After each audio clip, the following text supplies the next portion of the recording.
Tugeze hitwa i Fatima, aha tugeze hitwa i Fatima,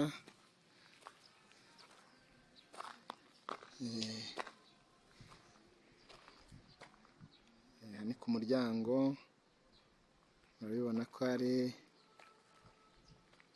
ikaze mu ngoro ya Bikira Mariya i Fatima, ni jaride yaho.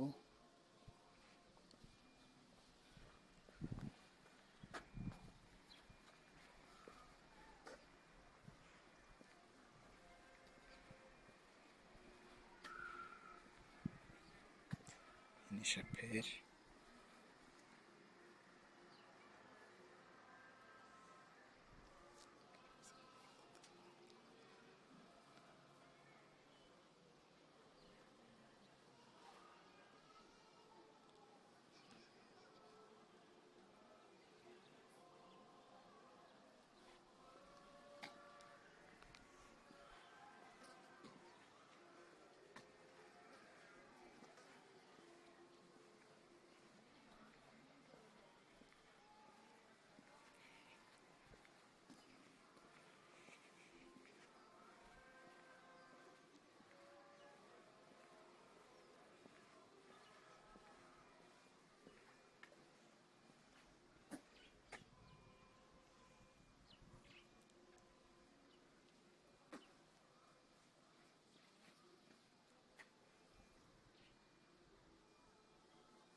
Ngiye kubereka noneho ubwiza bw'iyi shapeli. Hari byinshi,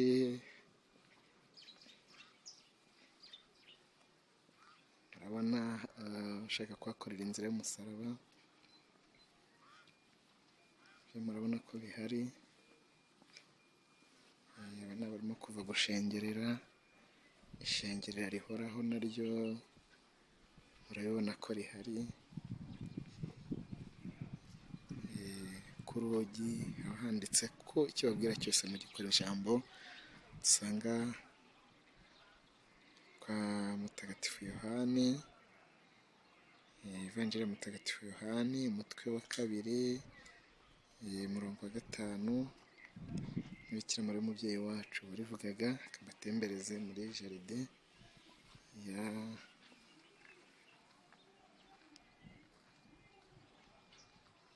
muri Eshapeli. Urabibona ni ya nzira y'umusaraba ituruka ku muryango,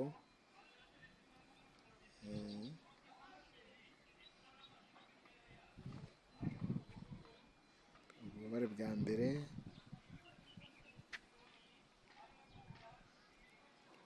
mbibutsa ko ubu ari ubwiza bwa Fatima, Shapeli ya Bikira Mariya umwamikazi w'i Fatima, irahaherereye mu karere ka Muhanga, intara y'Amajyepfo, ni muri diyoseze ya Kabgayi, paruwasi ya Kabgayi, santarare ya Kabgayi. Shapeli iri ahantu heza cyane, heza cyane habereye amaso. Urabona ko iyi ni inzira y'umusaraba, ni urugendo ruzengurutse, urugendo rw'inzira y'umusaraba. Inzira y'umusaraba ububabare buzengurutse, uko urugo ruzengurutse ni nako ugenda. Ninza kugaruka noneho ndabatembereza muri Shapeli imbere. Murabibona izi ni indabo ziri ku rugo,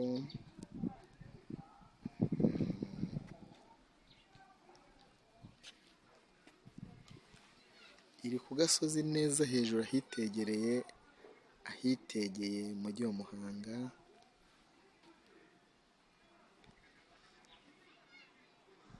Umujyi wa Muhanga nawo murabubona neza ninigera imbere gato maze kubatembereza uru rugo, nawo murabubona, mubone ndetse n'imisozi myiza, Mushubati na Kanyarira.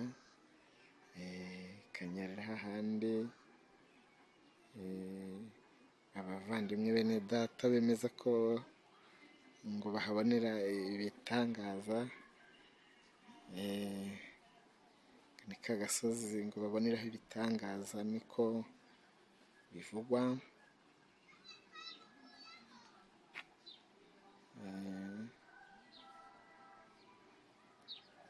Komeza twitemberera.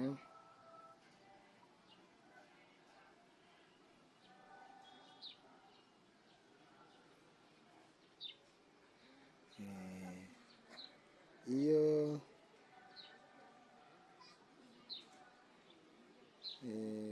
urebye aka kavidewo tugenda dutembera urugo n'inzira y'umusaraba, urahabona akajaride keza, uretse ko mu kanya turatemberera muri jaride nyayo noneho y'iyi Shapeli. Urabona ko inyuma y'urugo, nubwo tutari twagize igihe cyo kuhareba, ariko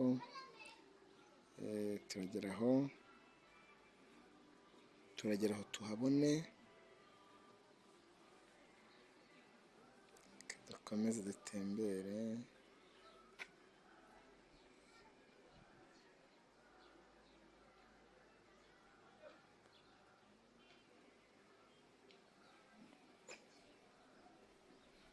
Twitemberera nta mususu.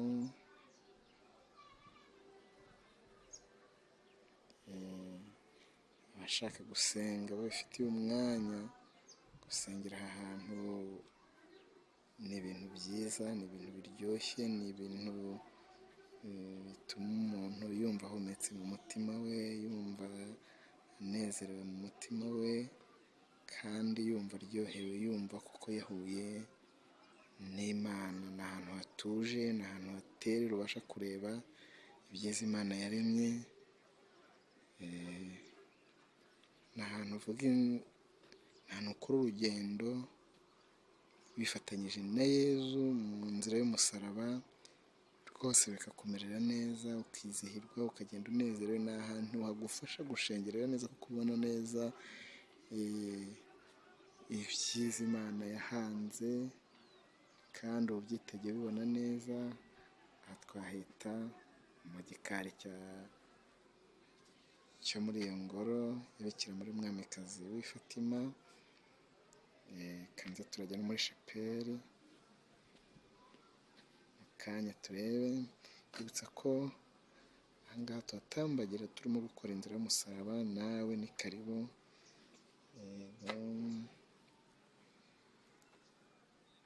Mu kanya nibwo ndi buze gukurura ya misozi isa n'iteganye n'aho ngaho kuri iyo shapeli ya Bikira Mariya Umwamikazi w'i Fatima. Murabona ko muri urwo rugo rwose hari utujaride twiza. Kuhareba ni ibintu bishimishije, bituma ushimira Imana ibyiza yaremye, kandi ukanashimira ubuhanga abantu bakoresha kugira ngo bashobore no gukora izi jaride nabyo kuzikora ni ubuhanga. Reka dutemberere inyuma gato. Noneho hari jaride yabugenewe, jaride nyayo ya shapeli, aho ujya mu gihe waba ushaka kwituriza, mu gihe waba ushaka gusenga utuje, mu gihe waba usanze hari abandi bari muri shapeli ukaba ushaka kwivugira isengesho ryawe wenyine ku giti cyawe. Iyo uvuye kuri uwo umuryango winjiriramo ugiye kwinjira muri iyo shapeli, urahabona neza, utambika gato ugahita ugera kuri uwo muryango. Urabona ko ni imiryango yenda kwegerana. Harimo metero 5 uvuye kuri porotaye, ugahita winjira kuri uwo muryango. Iyo habaye hafunze urahafungura, ubundi ukinjirira muri iyo jaride nziza, jaride ikeye. Noneho kuhashakira penetensiya ni ibintu biryoshye, ni ibintu biryoha. Iyi jaride niba hari ikintu wayishinza, njye rero mba nahisemo kubatembereza kugira ngo namwe mwirebere. Gutembera gusa abantu benshi bazi ko ari ukujya ku mazi menshi gusa, nabyo nibyo, ariko hari n'ahangaha hitwa i Fatima, naho utemberera ukumva uraruhutse, ugasabana n'Imana. Ibyiza Imana yaremye ni byinshi, kandi abantu nabo yaremye baguyaguya ibyo biyaga, baguyaguya ayo mazi, baguyaguya inyamaswa, bagashobora kuzishyira ku murongo, wazireba ukumva uratangaye. Hari n'abandi rero baguyaguye ubusitani, nabwo wabugeramo ukumva uhumeka neza ibimera. Rero abo bose turabashimira tubikuye ku mutima. Turakomeza dutembere muri ino jaride. Urabona iyo ikimara kwinjira, uyu mutako noneho ukimara kwinjira, uyu musaraba, ishusho y'umusaraba iteyemo ururabo, nayo murabona ko itangaje. Ibitekerezo by'umuntu biratangaje. Turashimira cyane umuntu yarabitekereje gutya kandi akabishyira no mu bikorwa. Dukomeze twitemberere i Fatima. Mu kanya ndabatembereza imbere muri shapeli, naho muharebe. Ntimuzandenganye mwese, ndabatembereza munezerwe, murebe, mwizerwe, mushimira Imana ibyiza yaremye.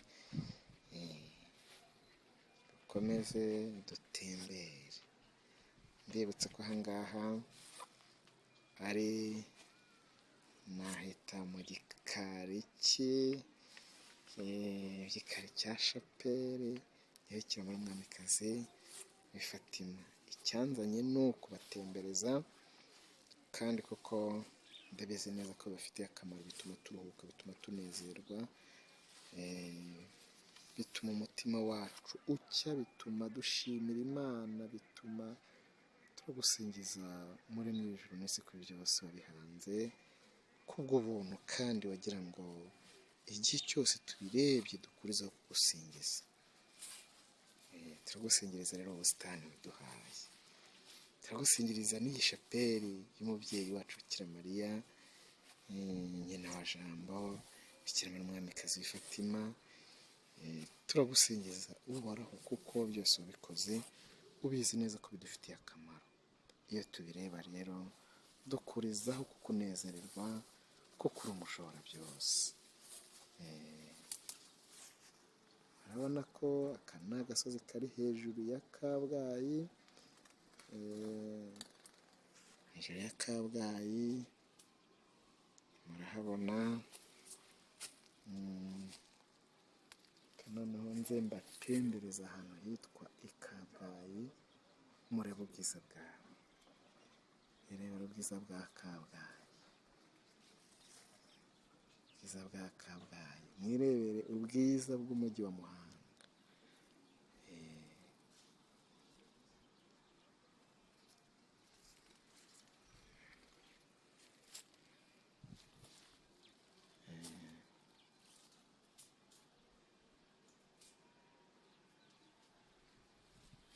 Ubwiza bw'umujyi wa Muhanga, ubwiza bwa Kabgayi, aho ni kuri diyoseze niho ngiye kubereka.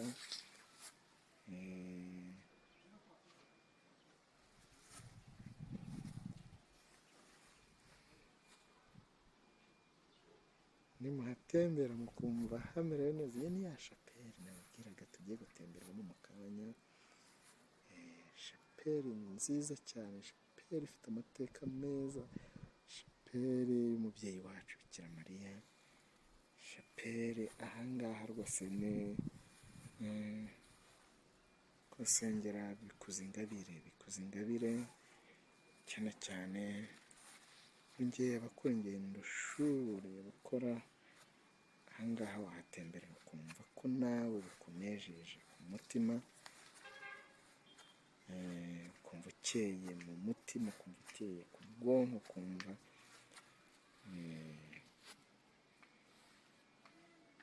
mbese namwe amaso arabaha. Twigire muri ya shapeli noneho, twigire muri ya shapeli, turahatembera bucece. Uyu ni wa muryango nkinguye, ni wa muryango ngiye gusohokamo, hano ninjiriye tujya muri ya jaride nziza cyane ibereye amaso. Noneho tugiye gutembera noneho muri ya shapeli, shapeli nziza ifite parafo nziza yakoranywe ubuhanga.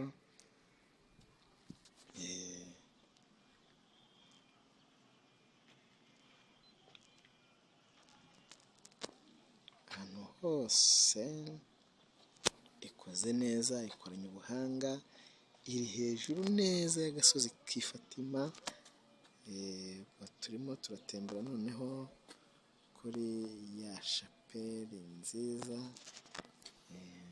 watemberera mukanyurwa ukumva uranezerewe. Aha ni ku muryango, murabona ku masikariye yaho ni amakaro, amasikariye yaho ni amakaro, amakaro meza, naho wahicara ukumva unezerewe, nta kintu bitwaye, upfa kuba urimo usanga umubyeyi kandi umwemera. Nitugera muri shapeli ntabwo dukomeza kuvuga byinshi, namwe mwihere ijisho ahantu heza, ahantu hameze neza.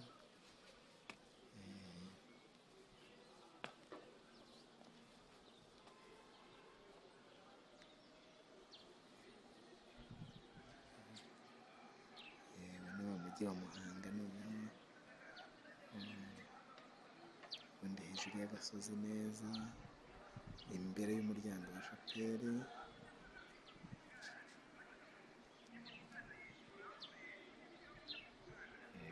Ni wa mujyi wa Muhanga.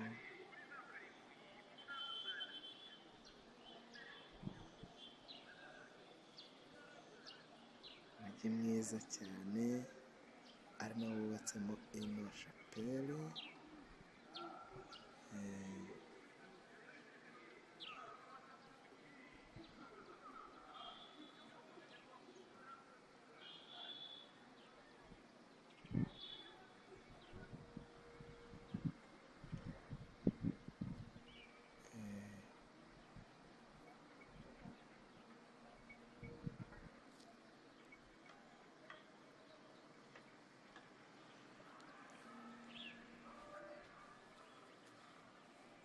Ni muri shapeli noneho bwite.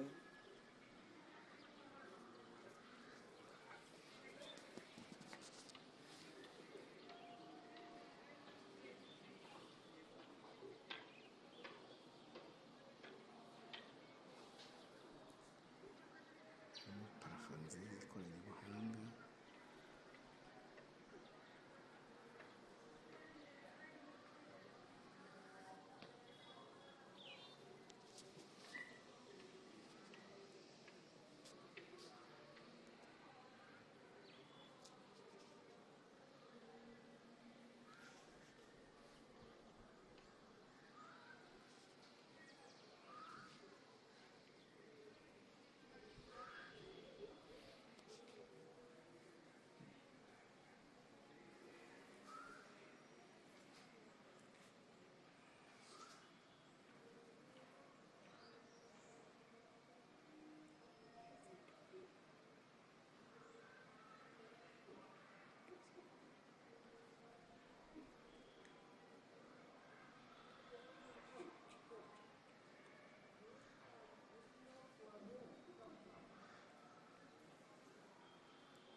Iyo niyo ya mushu batema akanyarira mujye mwumva.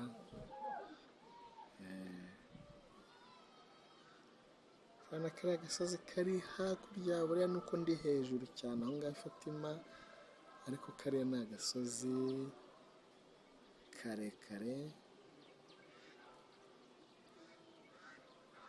Mushubati na Kanyarira biteganye, imisozi miremire, imisozi miremire ibereye amaso, nubwo hano ari kuri kamera, ariko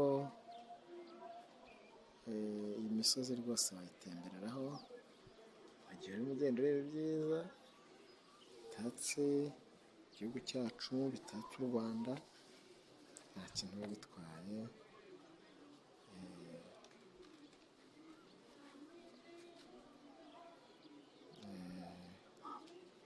Gusa aho gusengera haberanye n'isengesho ndahakurangiye, dore ni hano i Fatima,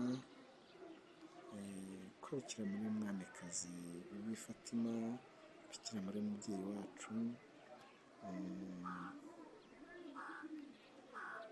reka nze mbatembereze n'ahantu hitwa i Kabgayi.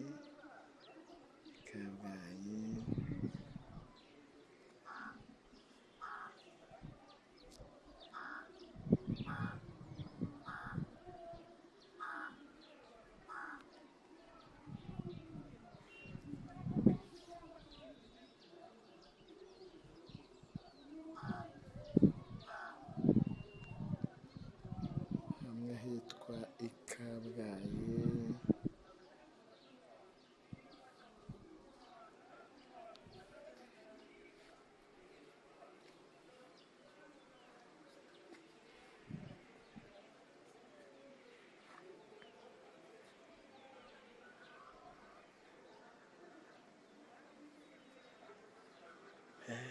Icyo gice mubona kuri iriya etaje ahandi radiyo Mariya ikorera, kuri uriya munara muremure cyane mureba, uriya munara mureba niho radiyo Mariya ikorera, ahantu heza cyane. Bibutse ko ubu ngubu ndi ahantu hitwa i Fatima, hejuru y'agasozi ka Gahogo.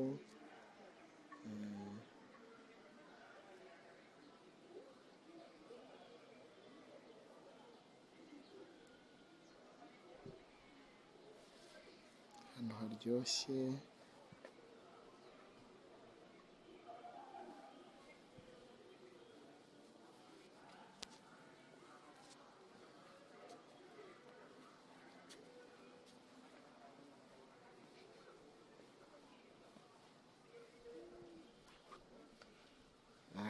Noneho mwirebera i Kabgayi rero.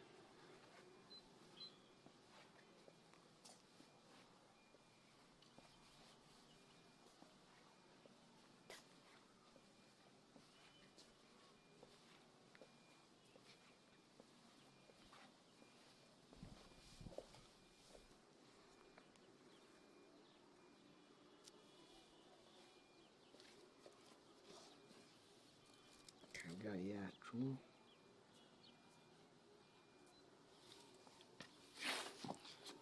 Kuri Fatima ahantu hose uba uhabona kandi neza.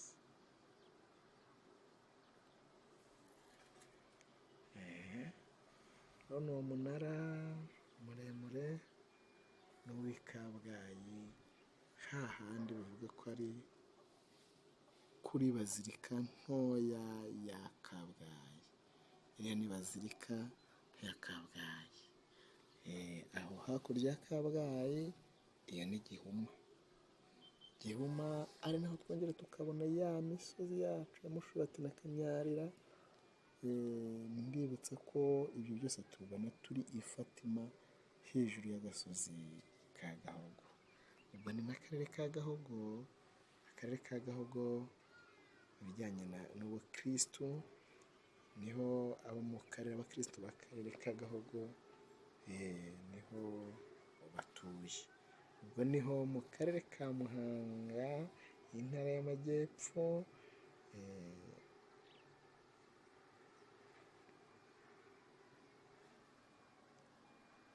Ibyiza bitatse Muhanga yacu, ibyiza bitatse u Rwanda rwacu, mbese iby'Imana yaremye. Ibyo byose tubireba dukurizaho gusingiza Imana, nicyo bibereyeho, burya n'icyo Imana yabiremeye.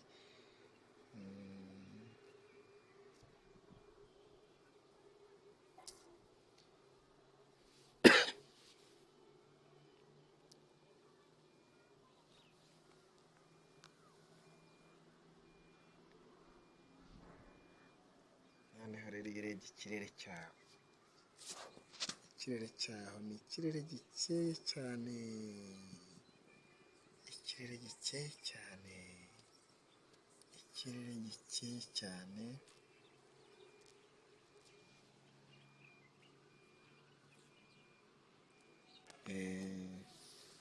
Niba umuntu yahitiranya n'ijoro rya Kamonyi ntabwo mbizi, ariko icyo nzi ni uko ibyiza by'aha hantu byose ari byiza.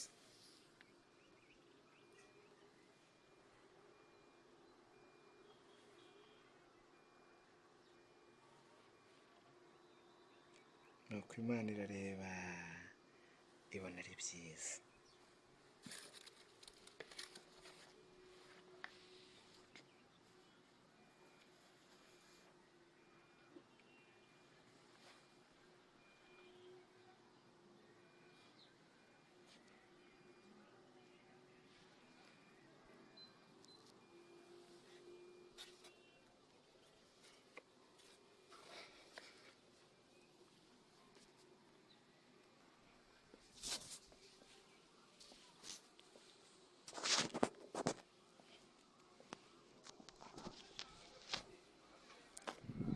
Icyo ni ikibuga cy'umupira kiri hasi hano,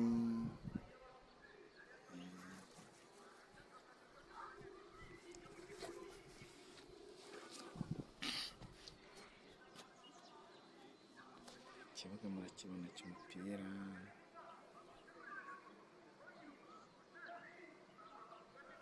ndetse harimo n'abakinnyi.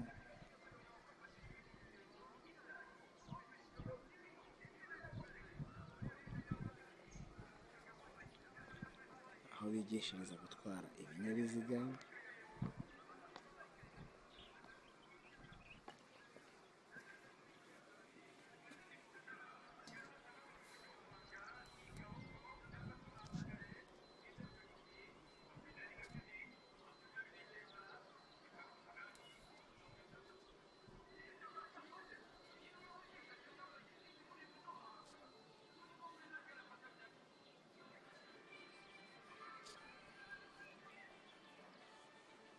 Ikibuga cy'umupira nacyo urabona iyo uri Fatima urakireba.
neza yasakozwe.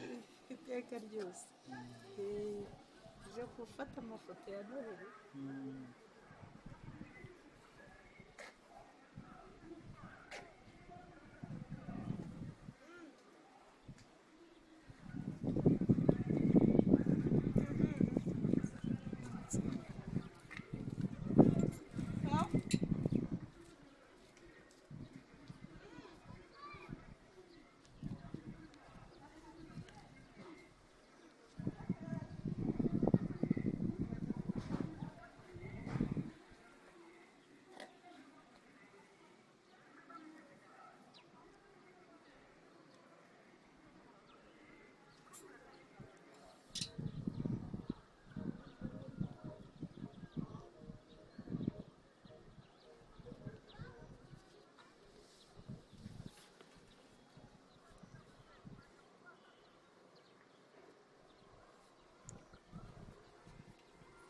Dukomeze noneho twirebere aho bigira ibinyabiziga, aho bakinira umupira. Iyo ni stade ya Muhanga, ndetse inyuma gato kuri icyo kibuga niho bigishiriza gutwara ibinyabiziga.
bisa neza.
Ni ku baturanyi ba Fatima.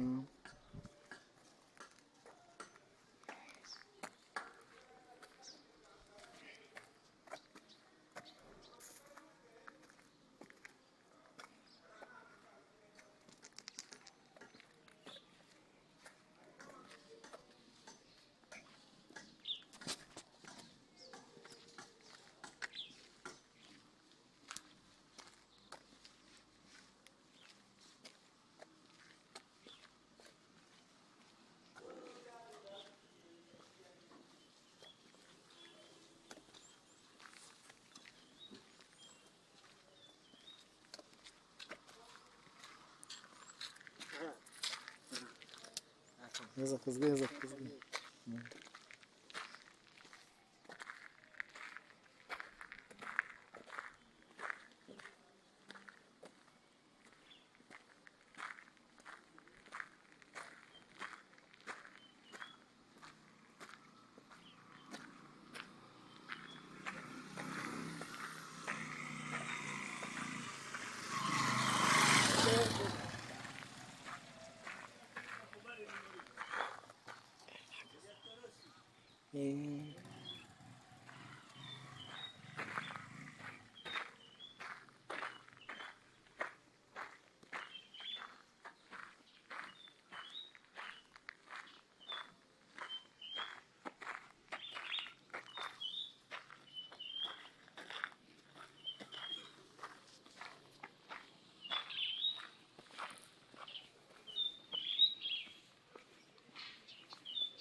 uko ucana moto wamenyereye ko na telefone ihora yaka. Ni amahoro mu mwanya wawe. Yego arakaze arakaze.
turahinga inzu nariyo ikoze njye natora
muri aho yeza akozwe iteka ryose agiye hera kubera iki nari ngaheruka ndahari nyamara ako nuko harya ntukora mu badasiganwa hariya kwa Matuseri yego aracyahari aracyahari arigisha arishyuye mwana nshaka kwiga iby'amategeko y'umuhanda ariko ko binanira no kubera iki bishobora wabuze umwanya ni ukuvuga ni mu mutwe biriya ni ukubiha ubwonko sawa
iyo nzira niyo igera ku gishanga Yego. niyo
akayira kajya ku gishanga naka ni kariya ubundi akatayobekanye ni kuko hirya kuri icyo giti reba icyo giti cya gereveriya ariko unyuze inyuma y'iyi nzu inyuma ubwo nciye n'aha nagera hoya muze mwibyo bisigaye nose akuvuga ko nitwo atayobekanye karakugenda kugeza ku muhanda noneho bitewe n'icyerekezo ushaka niba ari n'ibyo utakaye cyangwa ari ibirimo ariko wongera ukatayobekanye sawa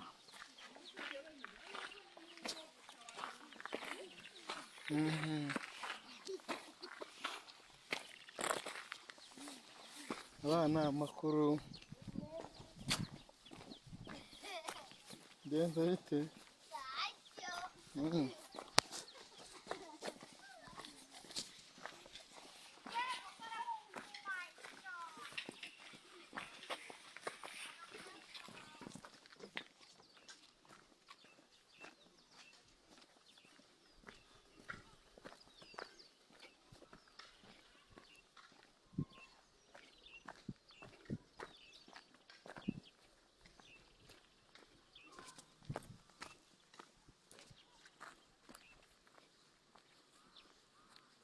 Ngiriwe neza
Aramutse neza.